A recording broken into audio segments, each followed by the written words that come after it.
नमस्कार, हरियाणा न्यूज देख रहे हैं आप। मैं हूं आपके साथ केशव कुमार। राज्यसभा चुनाव में कांग्रेस उम्मीदवार अजय माकन की हार के बाद कांग्रेस में एक बार फिर से रार सामने आ गई है। अब कुलदीप वत्स के बयान ने एक बार फिर सियासी बवाल मचा दिया है, जिन्होंने अजय माकन के आरोपों का समर्थन जो है वो भी किया है। पूरा मसला क्या है, रिपोर्ट आप देखिए।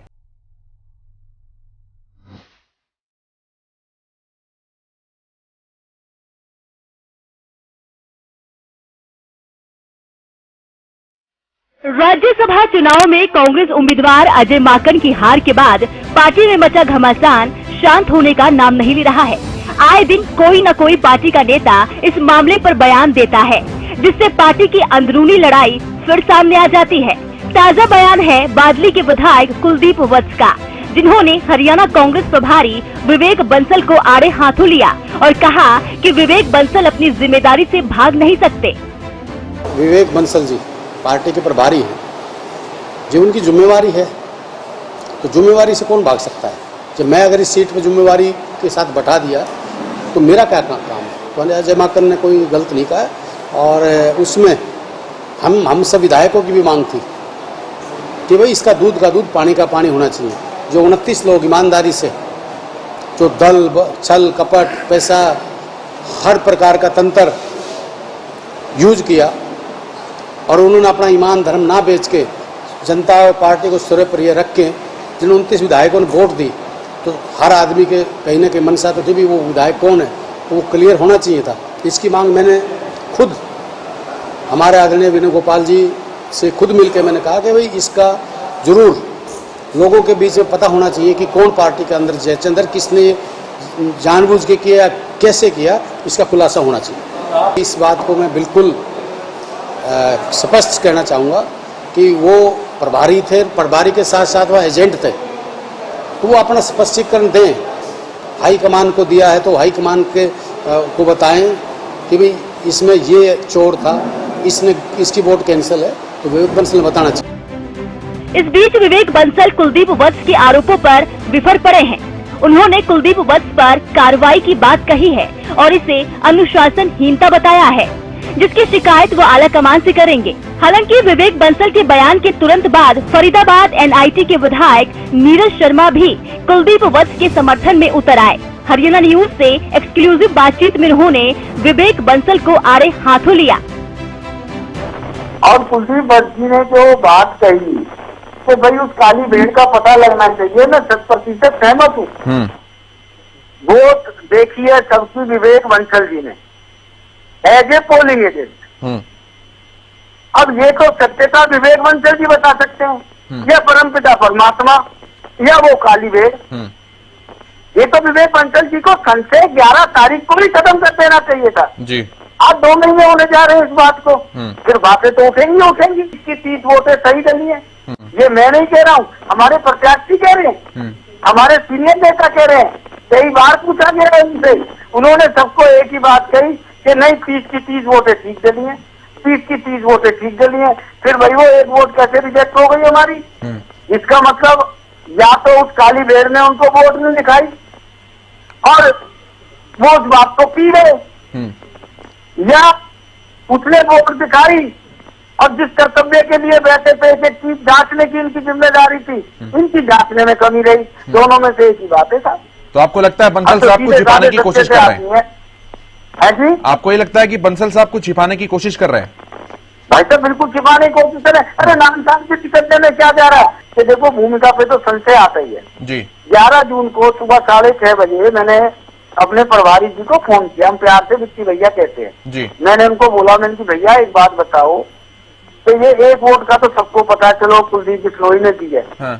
और मैंने बद्दी सी लैंग्वेज यूज करके मैंने कहा ये दूसरा कौन है। हाँ।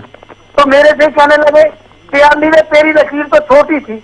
हाँ। मैंने कहा भैया कमाल कर रहे हो, मेरा तो तक लंबी लकीर थी, मैंने पूरा डंडा दिखाया आपको। हाँ। और पूरा उस कमरे में रिकॉर्डिंग हो रही थी, मैंने कहा आपने गुड गुड गुड कहा है और सारे कैमरों में रिकॉर्डिंग में नजर आ जाएगा वो आपने गुड कहा है। हाँ। इसका मतलब क्या है कि जो बात करे उसी को बता दो उल्टा। तो देखो इन सब चीजों से शक तो पैदा होता है। हाँ। और ये सुबह 6:30 की बात है, जी। मतलब उनको 6:30 तक ये नहीं पता कि वोट कैंसिल हाँ। छोटी डंडी की वजह से हुई है, हाँ। कि बड़ी डंडी की वजह से हुई है, हाँ। या टिक मार्क की वजह से हुई है। ठीक है। जबकि ये चीज तो रात को डिक्लेयर हो गई थी 3:30-4 बजे। हम तो खैर सो गए थे, अपनी जब दुनिया लुट गई हमारी कि हम 29 भाई दिन रात जैसे रहे। हमें पता है साहब, एक बंद कमरे के अंदर रहना, एक 4 दीवारी के अंदर रहना, वो नाम में डिस्क्लोज नहीं कर सकता, वो भी बंसल जी करेंगे तो ज्यादा अच्छा रहेगा। कई लोगों ने तो रिसोर्ट से बाहर जाने की भी कोशिश की, पर हमने तो बिल्कुल अनुशासन की पालना करी। ये भी आप बंसल जी से पूछेंगे तो ज्यादा अच्छा रहेगा। और उसके बाद उस साथी के ऊपर ये बात कहना, मैं समझता हूँ ये सर्वदा गलत है। इससे पहले राज्यसभा चुनाव में कांग्रेस उम्मीदवार अजय माकन सीधे कह चुके हैं कि कांग्रेस विधायक किरण चौधरी ने अपना वोट ठीक से नहीं डाला, जिसके कारण कांग्रेस का एक वोट रद्द हो गया। तो इसमें कोई अब शक की बात नहीं है कि किरण चौधरी जी ने टिक किया।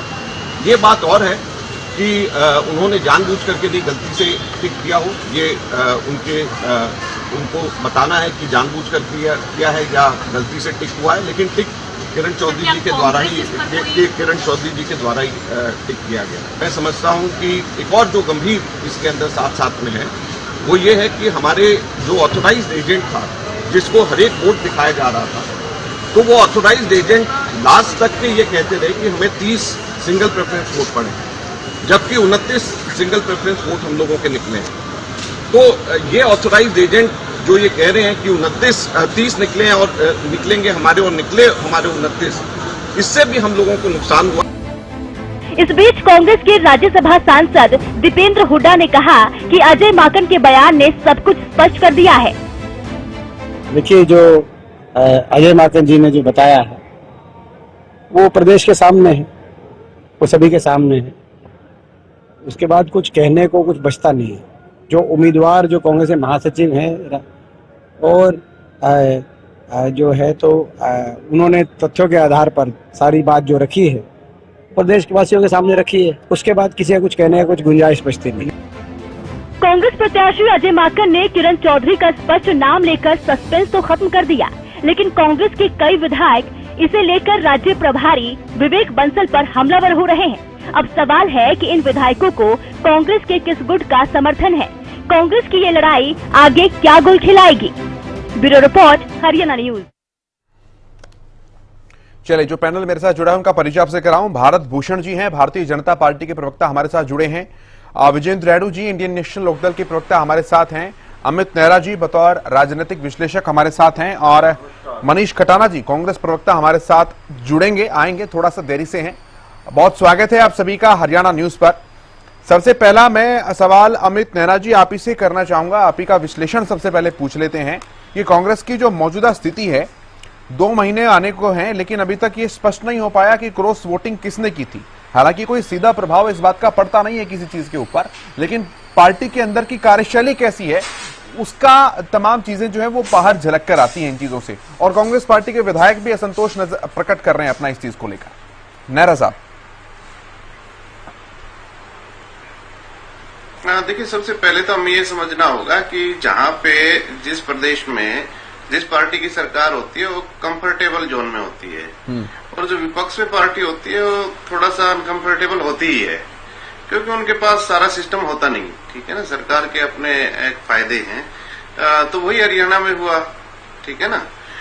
अब ये देखिए, जो माकन साहब ने कहा है भाई ऑथराइज्ड एजेंट बताए, क्लियर करे, तो सही बात है, वो उनकी जिम्मेवारी है। उनको बाकायदा एक प्रोसेस होता है कि दिखाए जाते हैं वोट, भाई किसने क्या किया है, टिक किया है, क्रॉस किया है, सही का डंडा लगाया, छोटा डंडा लगाया, बड़ा डंडा लगाया, कौन सी स्याही यूज की है। तो सारी जिम्मेदारी जो है वो ऑथराइज्ड एजेंट की होती है, तो उनको क्लियर कर देना चाहिए। लेकिन ये क्या है कि अब लगातार देख रहे हैं कि विधायक मुखर हो रहे हैं कि बता नहीं रहे, ये बताएं विवेक बंसल उल्टे कह रहे हैं कि हम कार्रवाई करेंगे।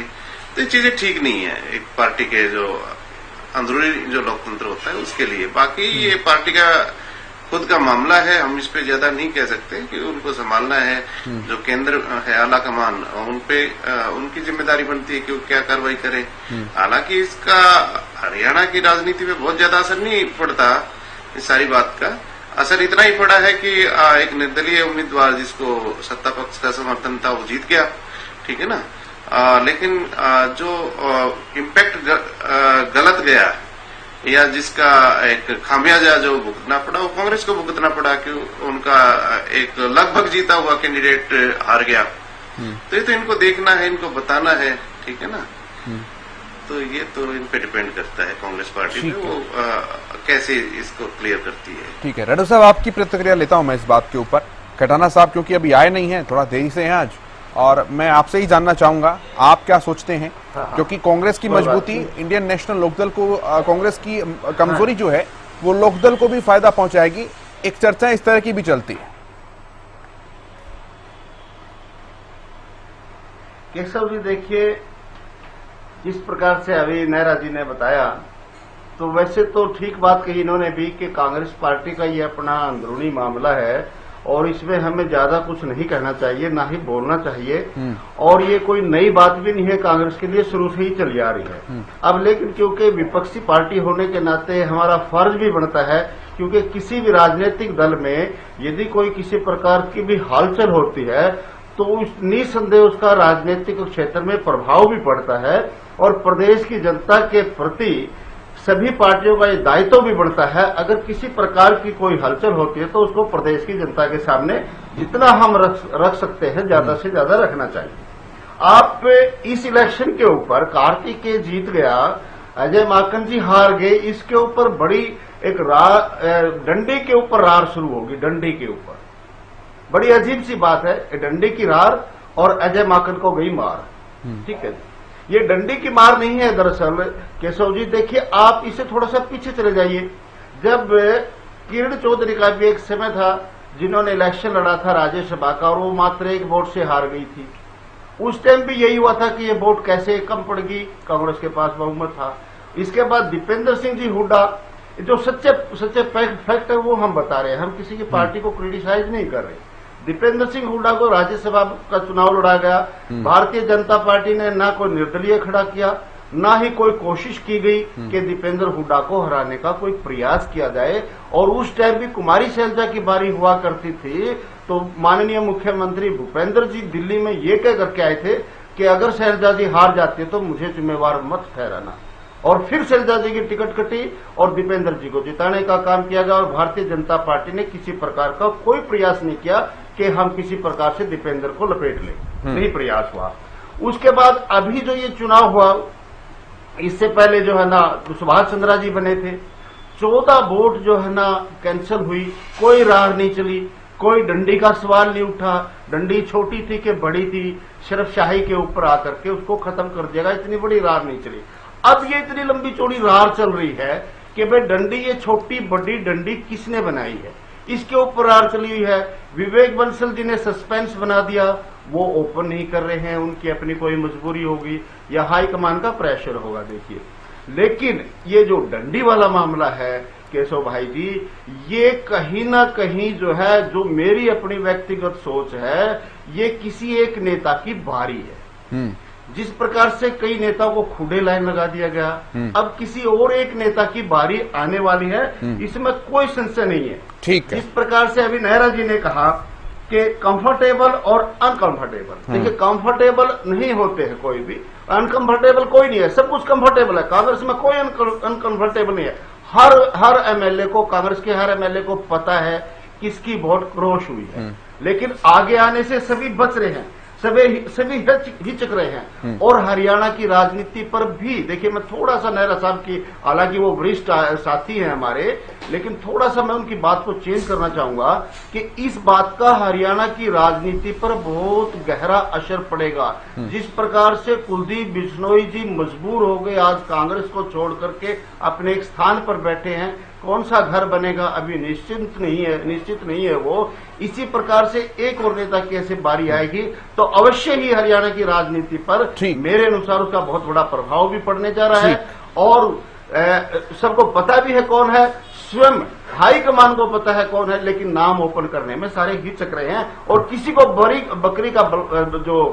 का बकरा बनाने का प्रयास किया जाएगा। ठीक है, मैं भारत भूषण जी की प्रतिक्रिया लेता हूं और मनीष खटाना जी भी हमारे साथ जुड़ चुके हैं, डिबेट में आ चुके हैं। बहुत स्वागत है मनीष जी, थोड़ा सा देरी से ही आऊंगा आपके पास, लेकिन भारत भूषण जी के पास पहले आ जाता हूं मैं। भारत जी रखिए अपनी पहली प्रतिक्रिया, फिर मैं मनीष जी से जवाब लूंगा सब सवालों के। ऋषभ जी, मैं इस जो परिदृश्य चल रहा है कांग्रेस में, इसको दो एंगल से देखता हूँ। खाली हरियाणा के परिदृश्य में नहीं देखता, मैं इसको राष्ट्रीय नेतृत्व के ऊपर अविश्वास के रूप में भी देखता हूँ, क्योंकि ये राज्यसभा का चुनाव है और जो भी केंद्रीय जो दल होता है राष्ट्रीय पार्टी का, वो अपना नेतृत्व के आधार पे आगे जो है विप जारी करता है, अपना निर्देशन देता है, गाइडलाइन देता है, पता है हमारा कैंडिडेट कौन है। उसके बावजूद अगर वोट जानबूझ करके रद्द करने का प्रयास किया जाता है तो इसका अर्थ है कि कहीं न कहीं केंद्रीय नेतृत्व के निर्देशन को, उनके निर्देश को, उनकी गाइडलाइन को भी दरकिनार करने का प्रयास किया गया। और जिस प्रकार से कि एक प्रदेश का प्रभारी, बहुत बड़ी जिम्मेदारी होती है कि एक प्रदेश का प्रभारी जो कि उस प्रदेश से बाहर का ही नेता होता है, उसके ऊपर इतनी बड़ी जिम्मेदारी दी जाती है और उसके ऊपर ही लांछन लगने लग गया है। इसका मतलब केंद्रीय नेतृत्व के द्वारा जो प्रभारी नियुक्त किया गया है, या केंद्रीय नेतृत्व ने जिस व्यक्ति को, जिस कैंडिडेट को, जिस नेता को कैंडिडेट बनाया, प्रत्याशी बनाया, केंद्रीय नेतृत्व के खिलाफ जो है जाकर के वोट डालना या वोट रद्द करना, एक दृष्टिकोण ये बनता है। और दूसरा विषय ये बनता है, जैसे जितेंद्र रेड्डी जी ने कहा कि हरियाणा की राजनीति में इसका बहुत बड़ा असर पड़ता है और पड़ने वाला है, क्योंकि हमने देखा कांग्रेस की पृष्ठभूमि में जाएं तो कांग्रेस में हरियाणा में जो है वर्चस्व की लड़ाई हमेशा से, चाहे चौधरी भजनलाल जी को हटाने के बाद साहब का मुख्यमंत्री बनना, चाहे अशोक तंवर जी का प्रदेश अध्यक्ष बनना और उनको सिर्फ टव्वल करके, मारपीट करके भगाने का एक किस्म से कांग्रेस की राजनीति से बेदखल कर देने का काम हो, और चाहे अब उसके बाद हमारी शैलजा जी बनी थी बहन, उनको भी एक किस्म से दरकिनार करके संगठन के प्रदेश के अध्यक्ष से बाहर निकालने का काम। अब रह गए कौन? भूपेंद्र सिंह हुड्डा जी। और भूपेंद्र हुड्डा जी के बयान से अभी जैसे दीपेंद्र जी का आपने हमें क्लिप, दीपेंद्र जी खुद मानते हैं कि अजय माकन का स्टेटमेंट सही है। अगर अजय माकन जी सही कह रहे हैं तो इसका मतलब किरण चौधरी जी ने केंद्रीय नेतृत्व के खिलाफ वोट डाला, और जो अब नए हुड्डा जी के जो सिपा सलार हैं, जिनको प्रदेश अध्यक्ष बनाया गया उदय माकन के खिलाफ भी एक प्रकार से ये बगावत की बात कह ले, तो इसका मतलब यह है कि वर्चस्व की लड़ाई कांग्रेस में कम से कम हरियाणा प्रदेश में तो बड़ी जबरदस्त। और जो G23 बना था उसमें खुद भूपेंद्र सिंह हुड्डा जी भी थे। उस समय में केंद्रीय नेतृत्व से ये भी मांग कर रहे थे कि कांग्रेस के अध्यक्ष परिवर्तन होना चाहिए, केंद्रीय नेतृत्व में बदलाव आना चाहिए।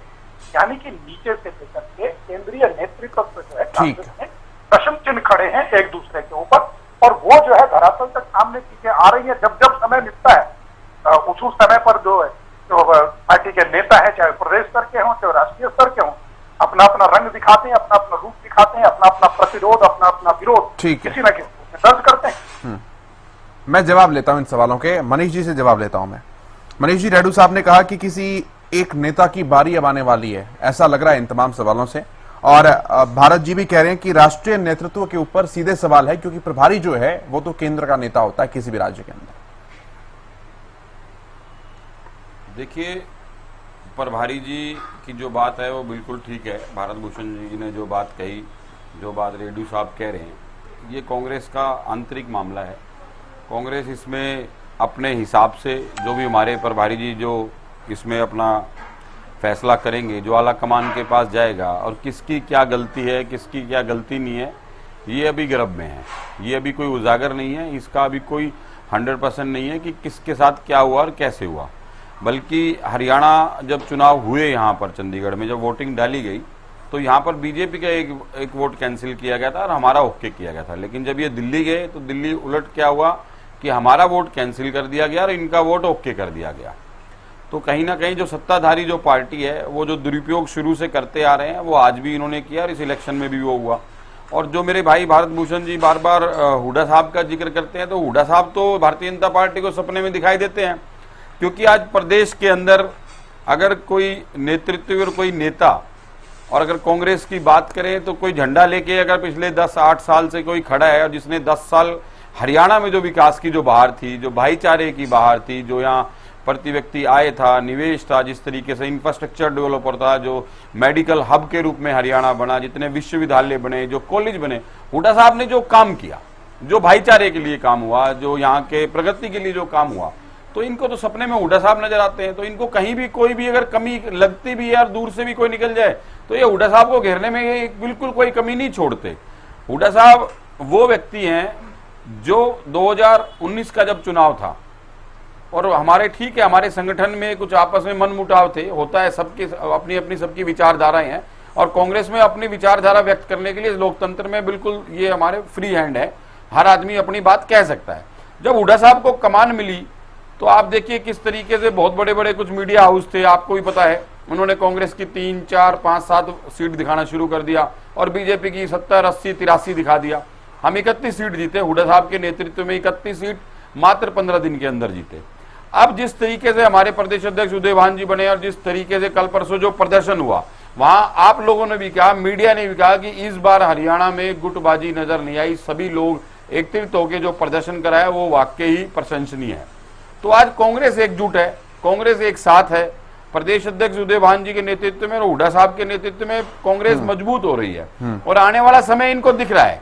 जिस तरीके से इन्होंने दूध पे जीएसटी, महंगाई, यहाँ पर टैक्स, फलाना, जो भय, भ्रष्टाचार और जो आतंक की लूट फूट और झूठ की जो गठबंधन की इन्होंने सरकार चला रखी है, वो आम जनता के सामने है। तो अब इनको राज्यसभा में कौन गया, कौन हारा, मुद्दा ये तो आपका ठीक है, लेकिन एक सबसे बड़ा जो मुद्दा हरियाणा का मुद्दा है वो बेरोजगारी का मुद्दा है, वो एक आम आदमी के जीवन यापन का मुद्दा है, महंगाई का मुद्दा है, खटाना साहब वो भी एक मुद्दा है। 3 बातों के अंदर मैं आपकी पूरे की पूरे बातों को कैटेगराइज करता हूं और तीनों पर सवाल लेता हूं। आप कह रहे हैं कि अभी दुरुपयोग जो है वो राज्यसभा चुनाव के दौरान किया गया, तो दुरुपयोग का फैसला तो ना तो टीवी चैनल्स की डिबेट में होता है, ना ही चाय पर चर्चा के दौरान होता है, ना ही प्रदर्शनों के अंदर होता है। बिल्कुल, अगर दुरुपयोग था तो क्या कांग्रेस पार्टी ने एक भी याचिका किसी भी कोर्ट में इलेक्शन कमीशन के सामने दाखिल की? इलेक्शन कमीशन को याचिका दे रखी है, कहोगे तो मैं आपको व्हाट्सएप कर दूंगा। इलेक्शन कमीशन को बकायदा हमारे प्रभारी जी ने, अजय माकन जी ने, दोनों ने कहा कि मेरे साथ ये गलत हुआ है। वहां पर एक वोट कैंसिल हुआ था जो बीजेपी या तो बीजेपी का था या इनके सहयोगी दल का था, एक वोट इनका कैंसिल हुआ था, जिनको आपके जो अपने इलेक्शन कमीशन के इंचार्ज थे, मैं उनका नाम शायद भूल रहा हूं, उन्होंने यहाँ ओके कर दिया कि इनका वोट कैंसिल हुआ है और हमारे वोट सारे सही थे। लेकिन जब दिल्ली पहुंचे आप दुरुपयोग का आरोप लगा रहे हैं, इन्होंने अपनी पावर का दुरुपयोग करके उसको उलटफेर किया है। मैं जवाब दूंगा इस सवाल का। आप कह रहे हैं कि नाम उजागर नहीं कर रहे हैं, कांग्रेस पार्टी के अंदर की नीति है उजागर, या तो स्ट्रेटेजिकली मत कीजिए, कोई दिक्कत नहीं है, लेकिन पार्टी के विधायक ये बात कह रहे हैं, सवाल पूछ रहे हैं कि उजागर क्यों नहीं किया जा रहा है। आज मैं नीरज शर्मा जी से बात कर रहा था, वो काली भेड़ कह रहे थे कि कौन वो काली भेड़ है, उसको सामने लेकर आओ। अजय माकन जी कभी सामने आते हैं, वो सामने आकर के मीडिया के सामने ये कहते हैं कि किरण चौधरी जी जो है उनका टिक मार्क लगाया हुआ था, हमें उसी दिन पता लग गया था। दीपेंद्र हुड्डा जी कहते हैं कि हाँ माकन साहब कह रहे तो ठीक ही कह रहे होंगे। तो ये पूरा एटमॉस्फेयर जो है वो सवाल खड़े करता है कि पार्टी में सिंगल डिसीजन कहां पर है। बात बिल्कुल ठीक है, हर आदमी को अपनी बात करने का अधिकार है, अपनी बात कहने का अधिकार है। विवेक बंसल जी हमारे इंचार्ज हैं हरियाणा के, और हर विधायक ने, हरियाणा के हर विधायक ने उनको वोट दिखा के उनको भेजा है।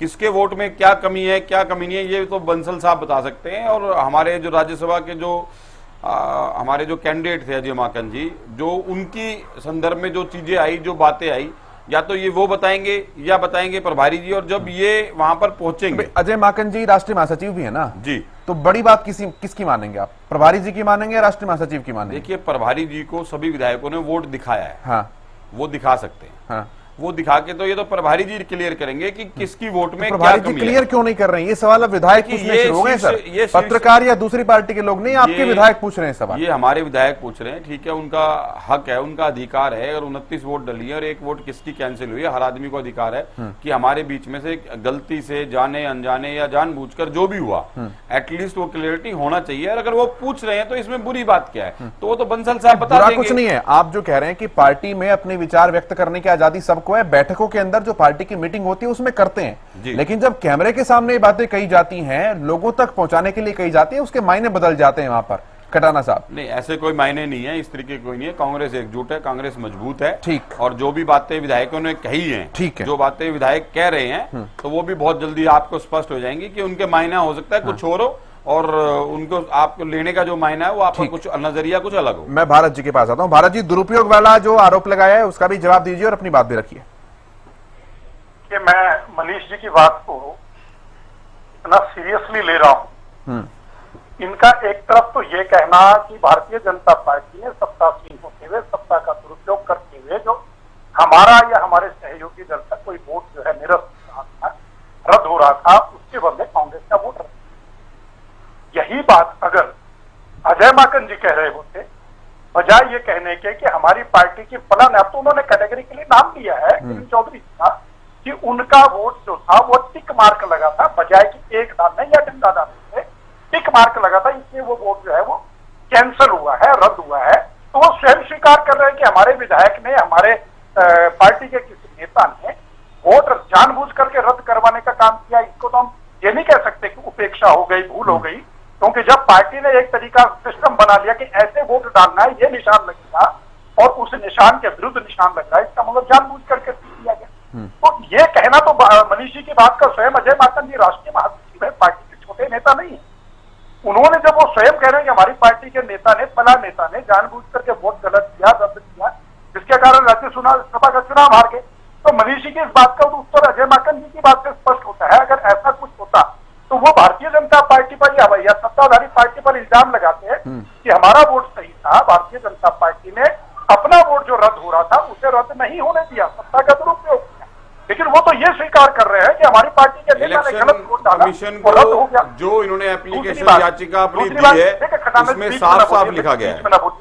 देखो, बीच में बोलना तो शोभायमान नहीं है कि हम चर्चा में बैठे, आप अपनी बात रखिए, अपनी बात रखिए, मैं उसका उत्तर दे रहा हूं जो मुझे केशव जी ने पूछा। दूसरी बात मैं ये कहना चाहूंगा कि कोई नई बात नहीं है ये कि कांग्रेस में कोई अब पहली बार हो रहा है। हरियाणा प्रदेश में तो लगातार जब से भजनलाल जी चुनाव जीते थे, भजनलाल जी के चुनाव को हटा करके मुख्यमंत्री पद पर ना जाने के लिए जिस तरीके से जोड़ तोड़ हुआ, हुडा साहब मुख्यमंत्री बने। मुख्यमंत्री बनने के बाद हुडा साहब ने जो एक कॉर्नर गोल बना करके सेट कर दिया कि ये मेरा गोल पोस्ट है, मैं इसमें गोल नहीं होने दूंगा। अब उस गोल पोस्ट को बचाते रहे वो, और अंतिम तक बचाने के लिए उन्होंने बड़े बड़े पुरोधाओं की जो है, बड़े बड़े बाहुबलियों के, बड़े बड़े महाबलियों की उसमें बलि कर दी, जो तमर हो, मारपीट करके, जलालत करके, जलील करके पार्टी से निकाल दिया। कहीं राजनीति में अंश ना दिखे, इस प्रकार का व्यवहार उनके साथ किया गया। बहन शैलजा के साथ क्या हुआ, एक तरफ तो कहते थे कि हम पिछड़े वर्ग को, एससी को, एसटी को, बीसी को आगे लाने का प्रयास करते हैं, और वो दोनों ऐसे कैंडिडेट थे जो एक उदयभान जी कौन से वर्ग से आते हैं, भारत भूषण जी क्या प्रतिनिधित्व करते थे, उनको किस प्रकार से जलील किया गया। अब उदयभान जी को बनाया गया है, तो उदयभान जी शांत क्यों है, चुप क्यों है? प्रदेश के अध्यक्ष, प्रदेश का नेतृत्व होने के नाते उनको भी तो इस पर बताना चाहिए ना। वो अगर कह रहे हैं अजय माकन जी की मैं कार्रवाई के लिए बात करूंगा, विवेक बंसल जी कह रहे हैं कि मैं विधायक जी के खिलाफ कार्रवाई करूंगा, यानी कि जो विधायक आवाज उठा रहे हैं, भारत भूषण जी का प्रयास कर रहे हैं, उदयभान जी कौन से वर्ग से आते हैं, उनके ऊपर कार्रवाई की बात। और जो मेरे भाई आप जो बात कर रहे हैं, जवान को किसान के सामने रख के गोली चलवाने वाले, हरियाणा को 4 बार जलाने वाले, आप लोग हमारे प्रदेश अध्यक्ष की बात तो कर रहे हैं, लेकिन हरियाणा की जनता को जिस तरीके से पिछले 8 साल में दबा के कुचला रहा है, उसका कोई जवाब नहीं है। जो महंगाई की मार आप जनता पे दे रहे हो, जो बेरोजगारी का आप दे रहे हो, जिस तरीके से भ्रष्टाचार आज हरियाणा में चारों तरफ त्राहिमाम मचा हुआ है, बिजली यहाँ पर आ नहीं रही, पानी के जल भराव हो रहे हैं, आपको उस बात का कोई मतलब नहीं। आपको हरियाणा के कांग्रेस के अध्यक्ष ने पिछले 5 साल में क्या किया, उन्होंने क्या नहीं करा। भारत भूषण जी, आप हरियाणा की जनता के लिए चुने गए हो, आज आप सत्तासीन हो, आप पहले जनता के बारे में सोचें। नहीं मनीष जी, आज का मुद्दा जो है बात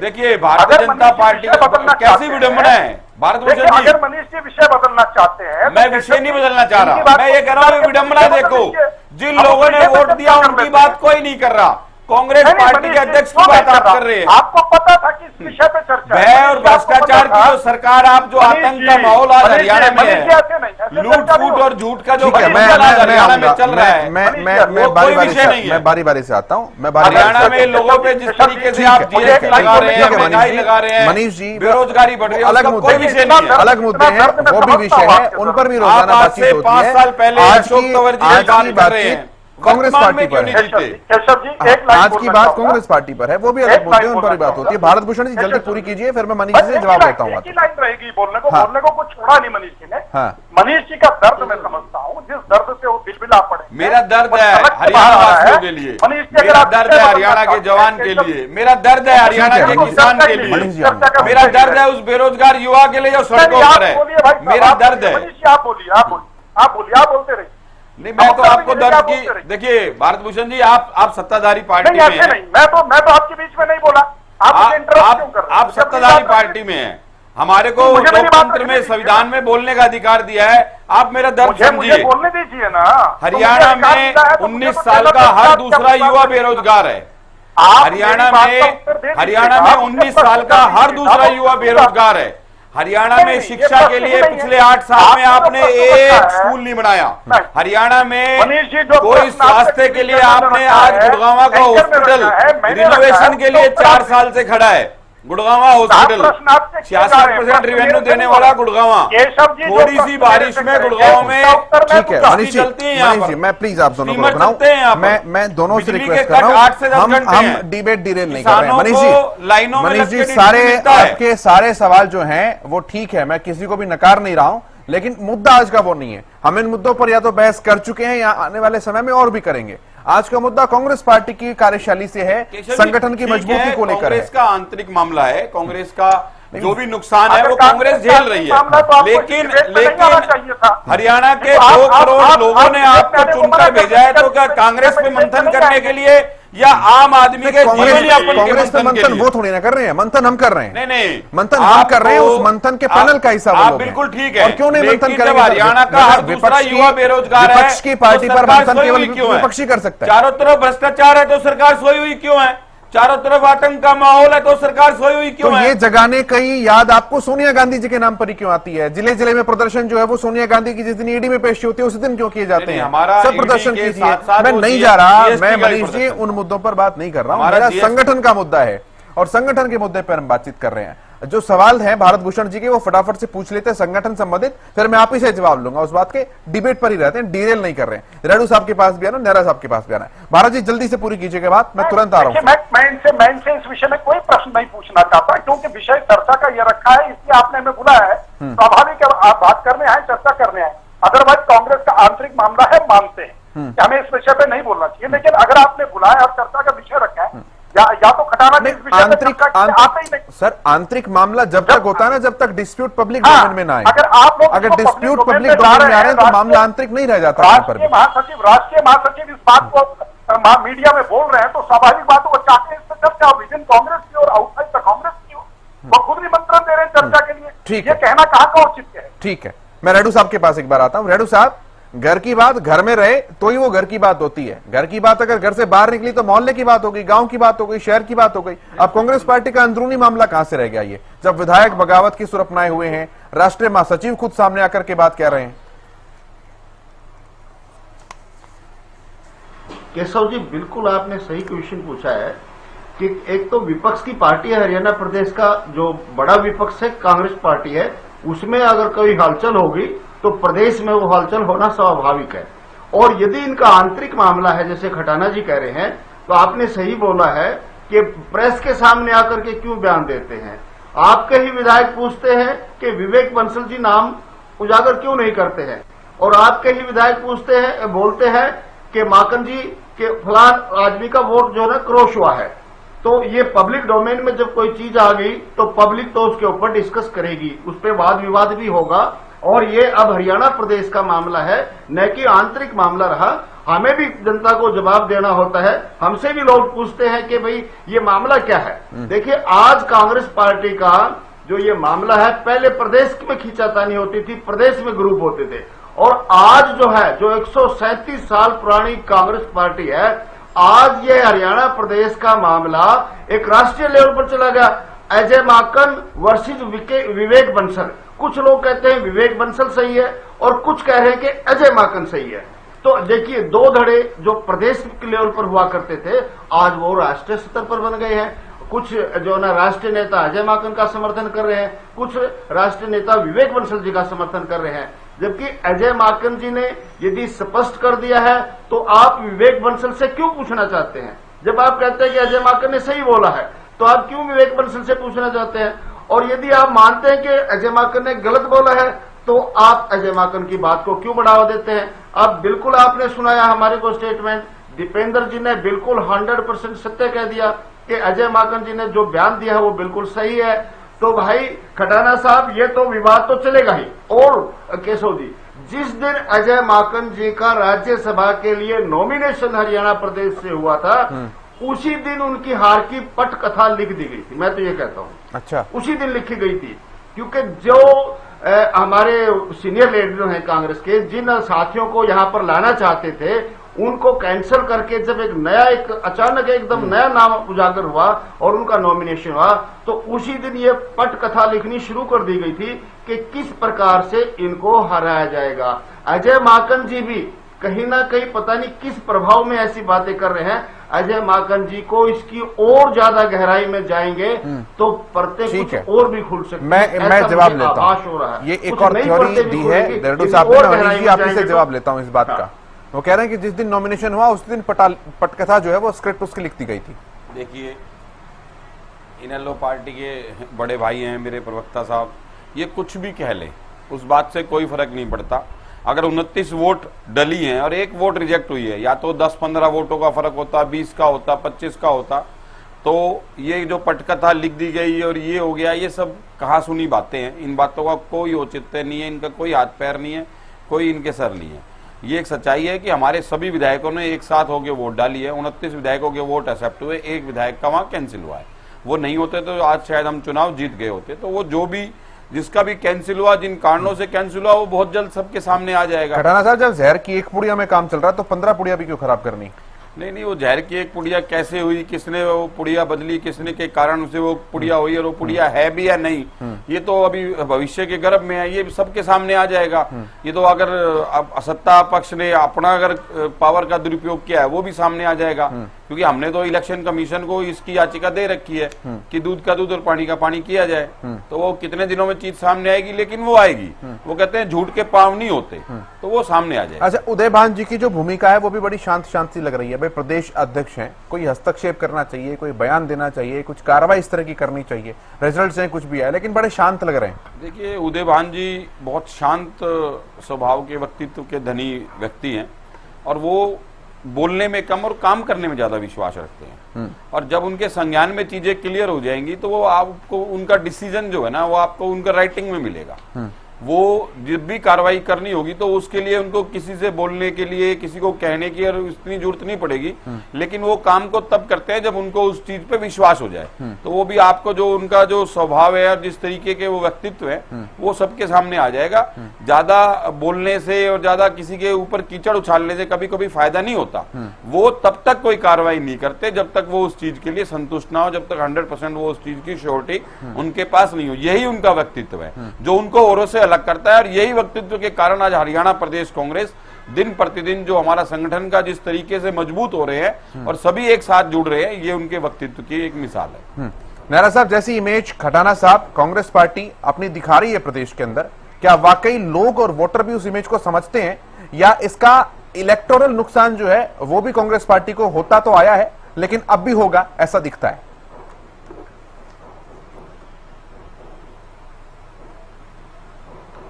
देखिए, अभी तो इस पे कुछ कहा नहीं जा सकता कि क्या इम्पैक्ट होगा क्या नहीं होगा, लेकिन हाँ, इसमें एक चीज तो स्पष्ट है भाई, प्रदेश के लोगों को ये पता चल गया है कि कौन सत्ता पक्ष के साथ है, कौन विरोध में है।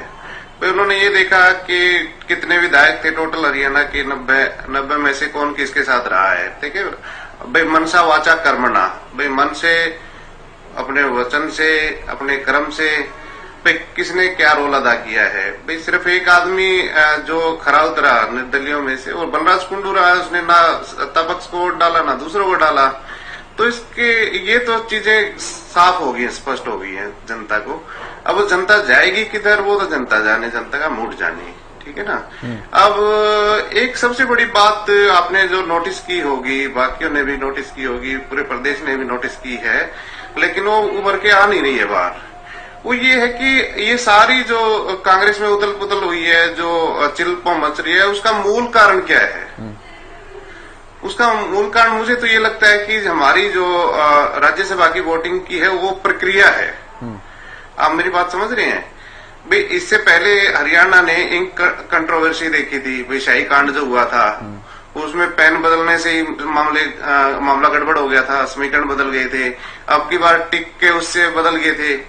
तो आप मेरे को ये बताएं कि जब पूरे देश में पिछले लगभग 20 साल से ज्यादा हो गए कि ईवीएम मशीनों का प्रयोग हो रहा है, तो राज्यसभा चुनाव में ईवीएम मशीनों के प्रयोग होने में क्या बुराई है, क्या दिक्कत है और किसको दिक्कत है?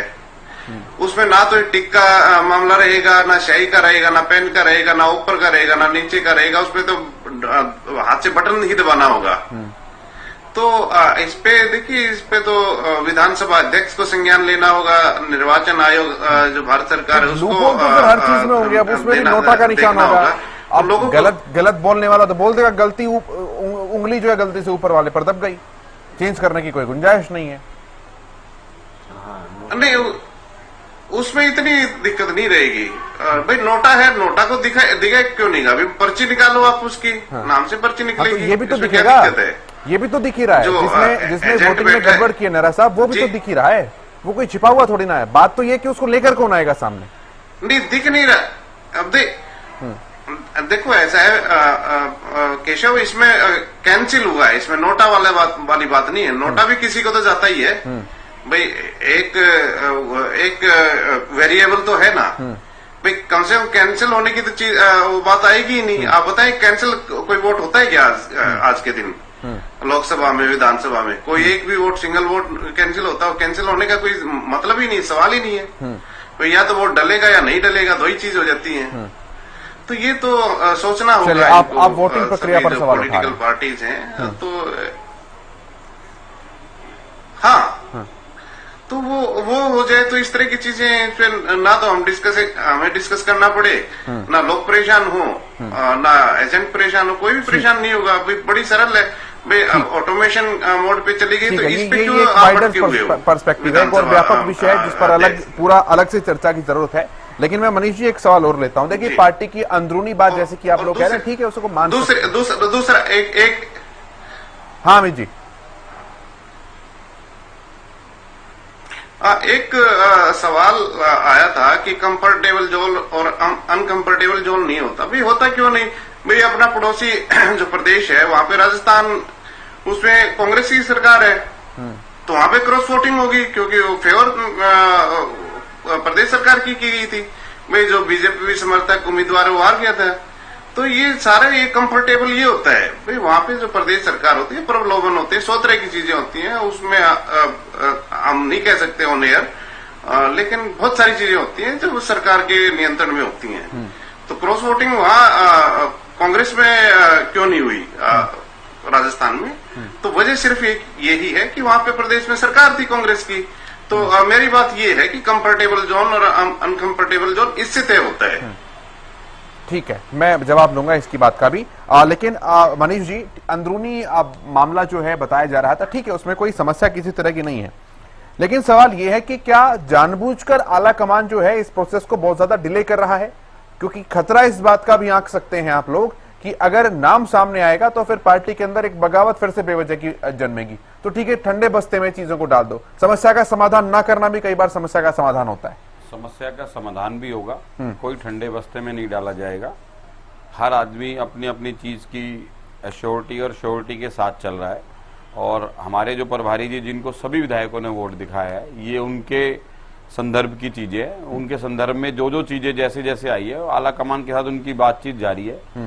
वो किस तरीके से अपनी बात को रखते हैं, आला कमान का क्या निर्णय होता है, वो हम सबको मंजूर होगा, उसमें कोई दिक्कत वाली बात नहीं है।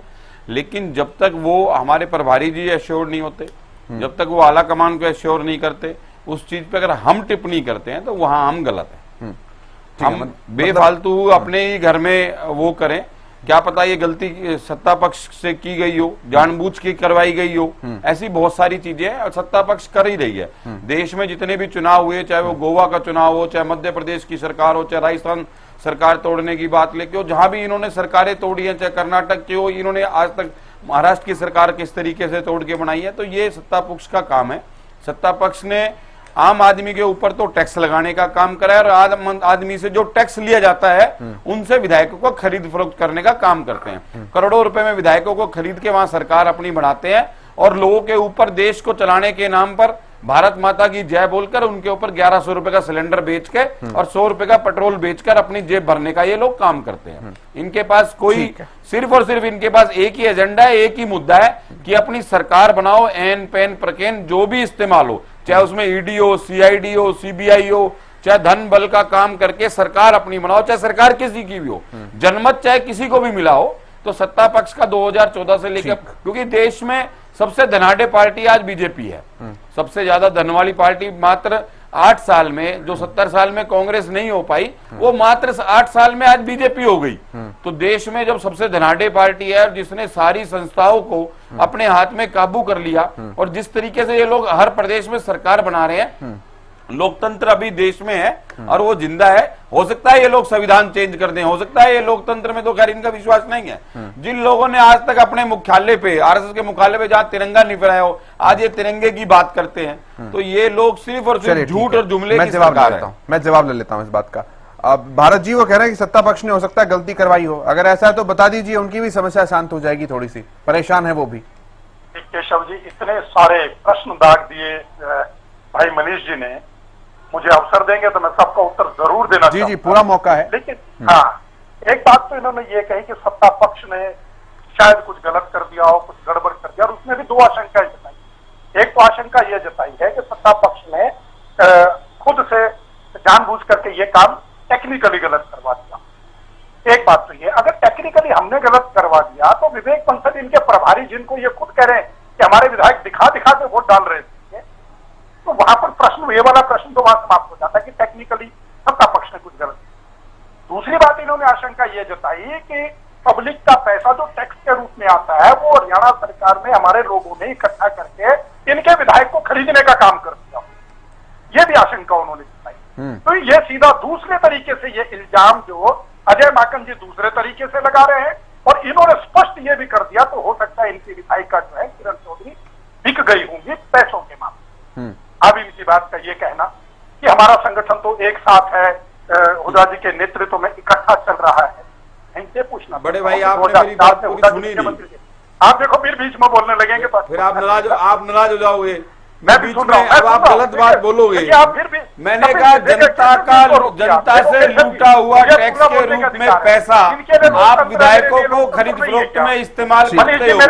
महाराष्ट्र के जो विधायक आप होटलों में 80-80 लाख का बिल दिया, तो वो 80 लाख और 1 करोड़ का बिल कहां से आया? अगर आप दूसरे को नहीं बोलने देंगे तो फिर डिबेट छोड़नी पड़ेगी। भाई आप बोलिए, आप सुनिए ना, आप अभी कह रहे थे कि हमारे संगठन आपने जो महाराष्ट्र में सरकार बनाई उन विधायकों को ठहराने का जो करोड़ों रुपए, ठीक है सर, एक कमेंट मेरे पास, एक कमेंट फाइनल भी लूंगा मैं, समय बहुत कम बचेगा। भारत जी अपनी बात माइंड अप भी कीजिए और फाइनल कमेंट भी साथ साथ दीजिए। मैं फाइनल ही कर रहा हूँ। केशव जी, आपको इनकी बात का उत्तर देना चाहता हूँ। ये कहते हैं कांग्रेस संगठन है, मैं उदाहरण देना चाहता हूँ। इनके प्रवक्ता, इनकी पार्टी के प्रवक्ता, एक बार एक ही चैनल पे 2 प्रवक्ता बैठे, पर मैं खुद रहता था उससे, केवल ढींगरा जी जो आज मीडिया के प्रमुख हैं इनके, और भानुमुकुंद शर्मा जी, दोनों कांग्रेस के प्रवक्ता के रूप में बैठकर जब आपस में इनकी बहस हुई तो केवल ढींगरा जी ने पूछ लिया प्रवक्ता से, भानुमुकुंद जी से, कि तुम किसके प्रवक्ता हो? कहते तुम किसके प्रवक्ता? मैं कांग्रेस का प्रवक्ता। तो सामने ये आया कि वो हुड्डा जी के प्रवक्ता थे और भानुमुकुंद शर्मा जी जो है अपना अशोक तंवर जी के प्रवक्ता थे। उनको उन्होंने निर्धारित करके भेजा था, उनको उन्होंने निर्धारित करके भेजा था। ये तो मैं एक उदाहरण दे रहा हूँ। दूसरा उदाहरण ये दे रहा हूँ कि तंवर जी प्रदेश के अध्यक्ष थे, उन्होंने साइकिल यात्रा निकाली, तो हुड्डा जी को प्रेस ने पूछा कि वो जो साइकिल यात्रा निकाल रही है आप साथ, वो कह रहे हैं कि वो उनका काम है, वो प्रदेश अध्यक्ष है, ये उनका काम है, वो कर रहे हैं, ये हम नहीं कर रहे हैं। हम नहीं कर रहे मतलब मैं विधायक दल का नेता हूँ, मैं इसमें साथ नहीं हूँ, मेरा अलग ग्रुप है, उनका अलग ग्रुप है, उनकी क्रियाकलाप अलग है, उनकी गतिविधियां अलग है, मेरी गतिविधियां अलग है। ऐसा ही शैलजा जी के साथ हुआ। तब खुल करके कांग्रेस में सभी शाखाएं हैं, कोई एनएसवाई, यूथ कांग्रेस, महिला कांग्रेस, सभी का अपना अपना काम है। आपके विधायक ने आपके नेतृत्व के आदेशों के खिलाफ अगर वोट किया है तो ये बड़ी सीरियस बात है, ये समझना पड़ेगा कि हुड्डा जी के नेतृत्व को, उदयभान जी के नेतृत्व को आपके विधायक ने चैलेंज कर दिया है और केंद्रीय नेतृत्व को चैलेंज कर दिया है। मैं फाइनल कमेंट लेता हूँ, विवेक बंसल कर, मैं फाइनल कमेंट लेता हूँ। मैं फाइनल कमेंट लेता हूं, रेडू साहब के पास में आ रहा हूं पहले। रेडू साहब, फाइनल कमेंट। हाँ, देखिए केशव जी, हरियाणा प्रदेश में इसमें कोई संशय नहीं है, किसी को भी दोष दे। ठीक है, ये मैं मानता हूं कि भारतीय जनता पार्टी तोड़फोड़ में बहुत विश्वास रखती है और इन्होंने बहुत ही रिकॉर्ड तोड़े हैं दूसरी पार्टियों को तोड़ने के लिए, अपनी तरफ बढ़ाने के लिए। लेकिन कहीं न कहीं ये जो वोट कैंसिल हुआ, यहां पर कांग्रेस की अपनी गलती है और अपनी गलती को छुपाने के लिए ये कुछ भी उसका प्रयोग करते रहे। और जहां तक आपने शुरू में एक बात मेरे से पूछी थी, वो रह गई थी कि कांग्रेस पार्टी कमजोर होगी तो इंडियन नेशनल लोकदल पार्टी को फायदा मिलेगा। अभय सिंह चौटाला जी बार बार इस बात की शंका जाहिर कर चुके हैं कि अब जो है अगली बारी कुमार इसकी जो है ना किरण चौधरी जी की है, फिर रणदीप सिंह जी की भी आ सकती है। ऐसा हो सकता कि एक के बाद एक इन नेताओं की छुट्टी की जाए और हरियाणा प्रदेश में भूपेंद्र सिंह कांग्रेस ही बचेगी। ऐसा कई बार हमारे नेता अभय सिंह चौटाला जी ने बार बार दोहराया है। और मैं कहना चाहूंगा कि इंडियन नेशनल लोकदल पार्टी का जो संगठन इतना मजबूत है और जिस प्रकार से निकाय चुनाव में कांग्रेस पार्टी कहीं भी नहीं दिखाई दी और इन्होंने चुनाव को ही छोड़ दिया, उसका यही कारण था कि इनकी अपनी आंतरिक जो कलह थी, उसी के कारण ये जब एक छोटे से चुनाव, निकाय चुनाव विधानसभा के मुकाबले बहुत छोटा चुनाव होता है और वो भी 46 सीटों पर ही था, उसी को ये छोड़ करके चले गए। तो आज इंडियन नेशनल लोकदल पार्टी के सामने ये कहीं भी नहीं टिकती है कांग्रेस। और जिस प्रकार से ये चला हुआ है इनका ये एक दिन वो आएगा कि बिल्कुल हरियाणा से समाप्त हो जाएगी और 24 में इंडियन नेशनल लोकदल पार्टी मजबूती के साथ उभर करके आएगी। मैं रेड्डी साहब की बात का तो जवाब तो क्या देना चाहूंगा, पूरी हरियाणा की जनता इनको दे चुकी है। ये कहां पर खड़े हैं वो सबको पता है। मैं आपके बारे में ज्यादा टिप्पणी नहीं करूंगा बड़े भाई, लेकिन मैं बीजेपी के लिए एक बात जरूर कहूंगा कि आज जिस तरीके से हर बीजेपी का नेता आज भूपेंद्र सिंह हुड्डा के खिलाफ बोलता है और जिस तरीके से उनके बारे में हर चीज को पकड़ने की कोशिश करता है, तो इनके सपने में भूपेंद्र सिंह हुड्डा आते हैं, क्योंकि इनको दिखाई दे रहा है कि 2024 में भूपेंद्र सिंह हुड्डा हरियाणा में सरकार बनाएंगे। ठीक है, नेहरा साहब, फाइनल कमेंट। मेरा तो यही है कि ये तो कांग्रेस का आंतरिक जो लोकतंत्र है वो डिसाइड करेगा। और हालांकि लोगों का भी हक है, क्योंकि जो पॉलिटिकल पार्टी है वो एक सभी का प्रतिनिधित्व करती है कि वजह क्या थी, किसने क्रॉस वोटिंग की, किससे क्या गलती हुई, तो आना चाहिए पब्लिक डोमेन में, इसमें दिक्कत क्या है। ठीक है, भारत जी, फाइनल कमेंट बहुत जल्दी से। मैं अंत में यही कहना चाहूंगा आपके माध्यम से कि राजमाता का सिंहासन डोल रहा है। राजमाता के नेतृत्व में पहले भी राहुल गांधी के नेतृत्व को पहले भी चैलेंज किया गया था, विरोधाभास पैदा हुआ था और आज वोट के माध्यम से स्पष्ट कर दिया गया है कि केंद्र के नेतृत्व में हरियाणा प्रदेश के कांग्रेस के नेताओं को नहीं रहेंगे, हुड्डा जी के तो खिलाफ। ठीक है सर, ठीक है, बहुत शुक्रिया आप सभी का। भारत जी, मनीष जी, अमित जी, विजेंद्र रेड्डू जी, चर्चा में शामिल होने के लिए, अपना कीमती समय देने के लिए बहुत धन्यवाद। मेरे साथ इस चर्चा में इतना ही। आप देखते रहिए हरियाणा न्यूज।